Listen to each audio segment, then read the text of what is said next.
Hello बच्चों, welcome to my channel personal tutor. आज के इस वीडियो के अंदर हम फिर बात करेंगे न्यूटन्स लॉ ऑफ मोशन के ऊपर एक एडवांस लेवल की प्रॉब्लम। आप बोर्ड के ऊपर देख रहे हैं, एक शानदार सा डायग्राम बना हुआ है। अब थोड़ा देखकर तो कंफ्यूज होगा ये क्या बना रखा और इसमें क्या पूछ लिया। देखिए, पहली बात, यहाँ पर मेरे पास दो वेज है। एक वेज मेरे पास ए है और एक वेज क्या मेरे पास बी है। इन दोनों वेज से सटकाकर मैंने एक सॉलिड स्फीयर रखा है। तो हो क्या रहा है सिचुएशन में कि जो दोनों वेज है, ये दोनों वेज ऐसे मूव कर रहे हैं इस टाइप से। ये दोनों वेज मूव ऐसे जाएंगे तो जो नीचे सॉलिड स्फीयर है वो क्या आएगा, इस टाइप से नीचे आएगा। ये जो स्फीयर है भाई, स्फीयर अगर नीचे आएगा तो ये दोनों वेज इस टाइप से ऐसे खसकेंगे।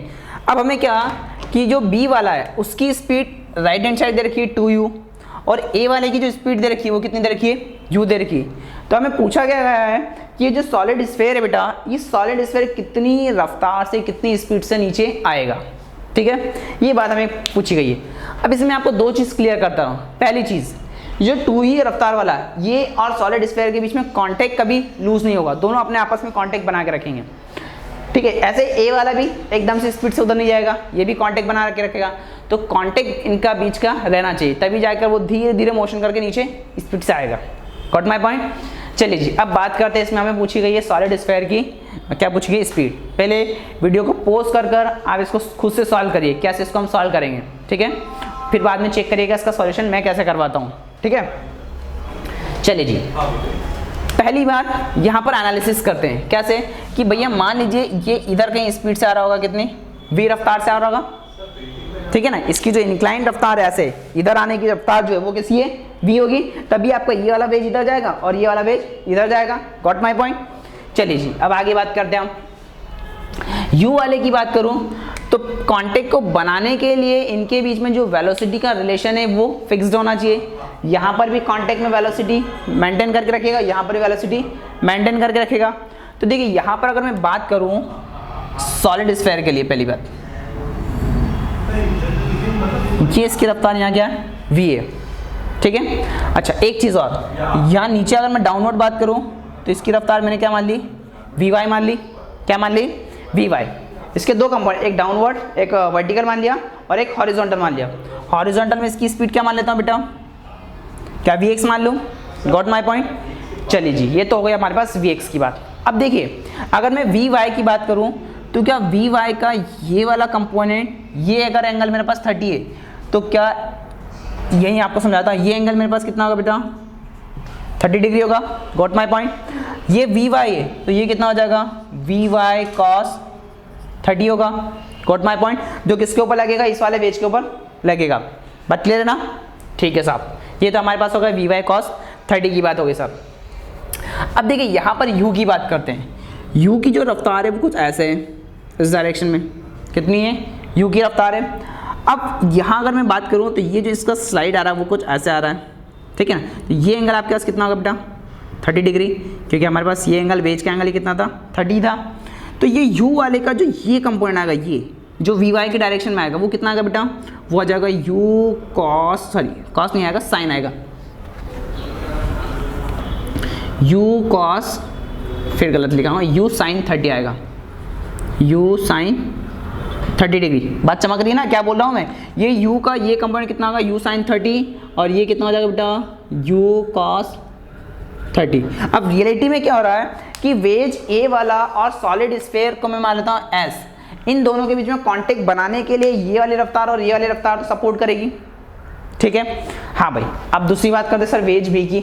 अब वेज b में एक चल रहा है 2u से इधर, किधर चल रहा है वेज b वाला, तो जिसकी जो सरफेस है वो ऐसे है, ये 2u से इधर चल रहा है। Got my point. ये जो एंगल इसने बना रखा हमारे पास, ये एंगल दे रखा 30 डिग्री, ये एंगल 30 है, तो क्या अपोजिट एंगल ये भी मेरे पास 30 हो जाएगा।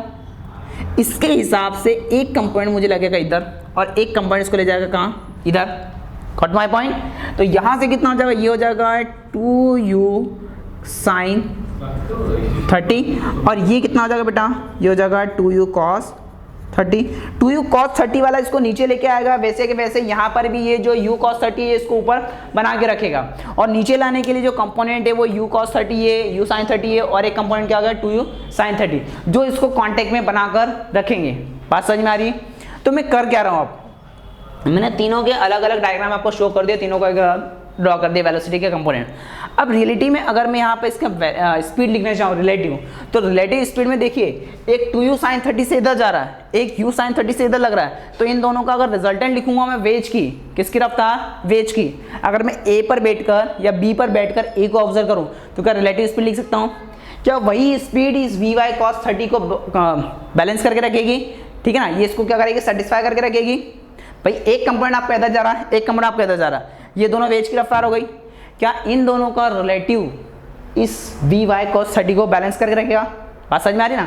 तो मैं यहाँ से क्या लिख सकता हूँ, मैं अगर मैं b पर बैठकर a को ऑब्जर्व करूँ तो रियलिटी में कितना हो जाएगा मेरे पास, u, ये आपके पास हो गया u sin 30, अगर रिलेटिव लिखूँ माइनस ये हो गया 2u, अच्छा ये इसको ऐसे लिख लीजिए आप, ऊपर वाले डायरेक्शन को मैंने मान लिया क्या, पॉजिटिव, नीचे डाउनवर्ड डायरेक्शन को मान लिया नेगेटिव, तो इसको ऐसे लिख लेते हैं 2u sin 30 minus u sin 30, ठीक है ना, इक्वल टू ये कितना आ जाएगा, vy cos 30, जो सॉलिड स्फीयर की जो स्पीड है उसका y कंपोनेंट बात कर रहा हूँ, नीचे y था तो इसका ये कंपोनेंट कितना आ गया, vy cos 30, तो ये किसके बराबर हो जाएगा, vy cos 30 के बराबर होगा। रिलेटिव मान कर करा है मैंने, b पर बैठकर a को ऑब्जर्व किया है, तो रिलेटिव स्पीड किसके लिए बात करी, सॉलिड स्फीयर के लिए, ठीक है, तो ये कितना हो जाएगा आपके पास, ये हो जाएगा 3u sin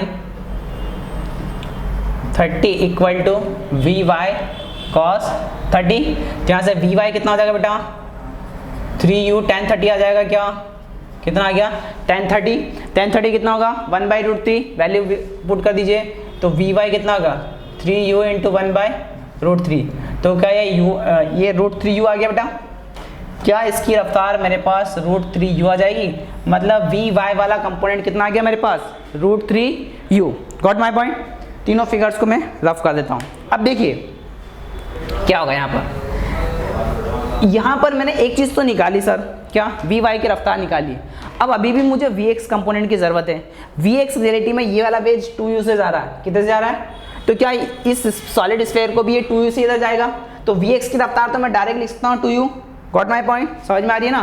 तो vx कितना आ जाएगा आपके पास, 2u, ये 2u आ गया, vy कितना आ गया, √3u आ गया, अरे x भी मिल गया y भी मिल गया, क्या दोनों का रिजल्टेंट निकाल सकता हूँ, दोनों एक दूसरे से 90 डिग्री पर है, एक इधर जा रहा है एक इधर जा रहा है।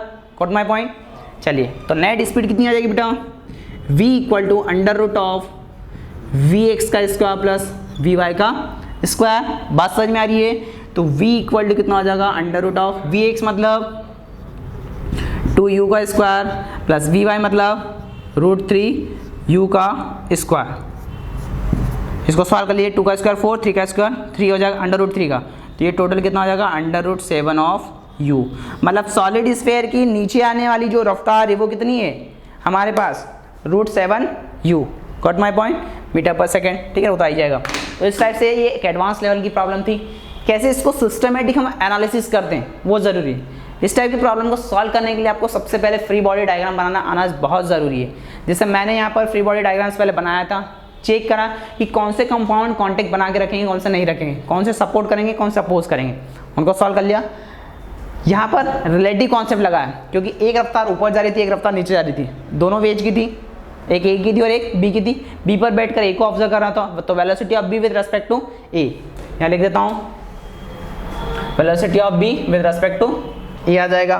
तो वी बी माइनस क्या लिख दिया मैंने, वी ए, ठीक है ना, ये कितना हो जाएगा, V B minus V A वाला अपोजिट है तो नेगेटिव मान लिया था, यू साइन 30, ये माइनस, सॉल्व कर लिया इसके हिसाब से, ठीक है ना। तो ये एडवांस लेवल की एक अच्छी प्रॉब्लम। फिर एक और प्रॉब्लम नेक्स्ट वीडियो के अंदर देखेंगे, ठीक है। कोई भी डाउट आता है नीचे कमेंट बॉक्स में आप लिखिए। अगर आप हमारे चैनल पर नए हैं तो सब्सक्राइब करना ना भूलें, इसी टाइप से आपको एडवांस लेवल की प्रॉब्लम्स नहीं तो मिलना बंद हो जाएगी, ठीक है। तो चैनल पर अगर नए हैं तो सब्सक्राइब करें तथा बेल आइकन को हिट करें, ठीक है। Thank you.